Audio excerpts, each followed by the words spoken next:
अस्सलाम वालेकुम जी, उम्मीद है आप सब लोग खैरियत से होंगे।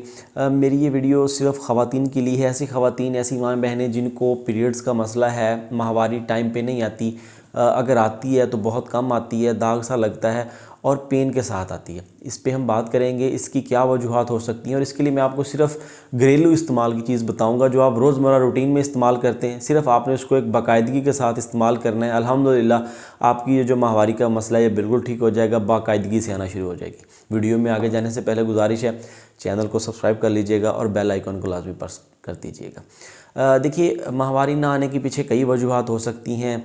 बाज़ औक़ात ऐसा होता है कि जब ख़वातीन को माहवारी जैसे स्टार्ट होती है तो वो उसमें परहेज़ एहतियात नहीं करती, बहुत ज़्यादा ठंडी अशिया का इस्तेमाल कर लेती हैं, कोल्ड ड्रिंक्स का इस्तेमाल कर लेती हैं, ठीक है, आइसक्रीम वगैरह खा लेती हैं, तो उसकी वजह से जो माहवारी है वो डिस्टर्ब हो जाती है, ठीक है। और दूसरी वजह, कुछ ख़वातीन बहुत ज़्यादा नहाती हैं, ठीक है, उस वजह से भी जो ये पीरियड्स का प्रॉब्लम है ये हो सकता है।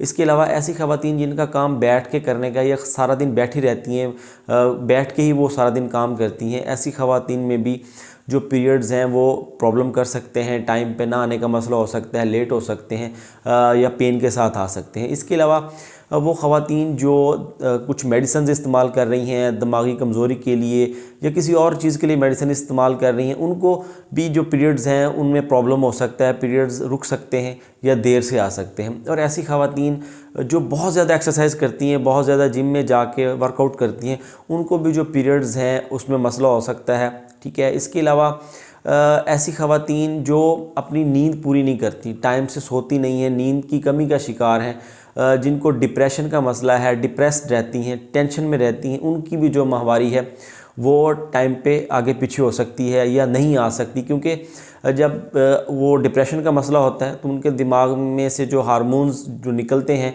वो भी ज़ाहिर बात है उसी टाइप के होते हैं, तो वो इस चीज़ को डिस्टर्ब कर सकते हैं। इसके अलावा ऐसी ख़वातीन में एक मसला होता है कि उनकी ओवरी में थैलियाँ बन जाती हैं पानी की थैलियाँ बनने की वजह से जो ओवरी है उसमें से अंडा जो है वो खारिज नहीं होता, जिसकी वजह से जो माहवारी होती है वो टाइम पे नहीं आ रही होती, ठीक है।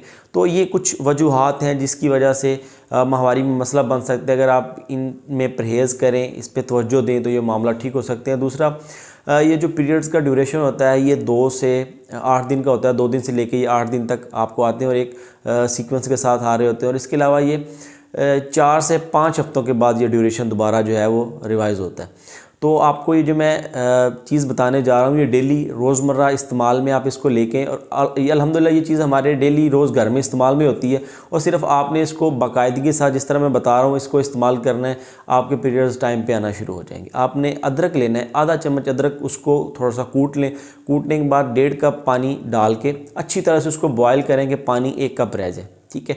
इसमें आपने 2 चम्मच शहद मिक्स करना है बाद में चूल्हे से उतारने के बाद, ठीक है। जब वो कावा बन जाएगा उसमें और कुछ नहीं डालना, सिर्फ आधा चम्मच अदरक, उसको कूट के 1.5 कप पानी डाल के उसको इतना पकाएं कि 1 कप रह जाए। जब उसे नीचे उतार लें, इसमें 2 चम्मच शहद मिक्स करके दिन में 2 मरतबा इस्तेमाल करें, ठीक है। इससे आप इसको एक रूटीन में इस्तेमाल करें। ये दर्दों के लिए भी बहुत ज़्यादा फ़ायदेमंद है, लेकिन ये आपकी जो माहवारी का मसला है इसको बिल्कुल आपके जो पीरियड्स हैं वो टाइम पे आना शुरू हो जाएंगे, उनमें रेगुलरिटी शुरू हो जाएगी। और इसके अलावा रात को सोने से पहले 1 गिलास दूध में थोड़ी सी हल्दी डाल के नीम गर्म दूध उसका इस्तेमाल करें, ठीक है। तो ये जो चीज़ मैंने आपको बताई है इस पे आप अमल करें, इसको इसी तरह इस्तेमाल करें, आपको कोई मेडिसिन खाने की ज़रूरत नहीं पड़ेगी। इसको जब आप बाकायदगी से इस्तेमाल करेंगे आपके पीरियड्स टाइम पर आना शुरू हो जाएंगे, उनमें पेन नहीं होगा, दर्द नहीं होगा। अगर आपको मेरी ये वीडियो अच्छी लगी है इसको ज़्यादा से ज़्यादा दोस्तों में शेयर कीजिए ताकि ज़्यादा से ज़्यादा हमारी माँ बहनों को फ़ायदा हो सके। दुआओं में याद रखिएगा। अल्लाह हाफ़िज़।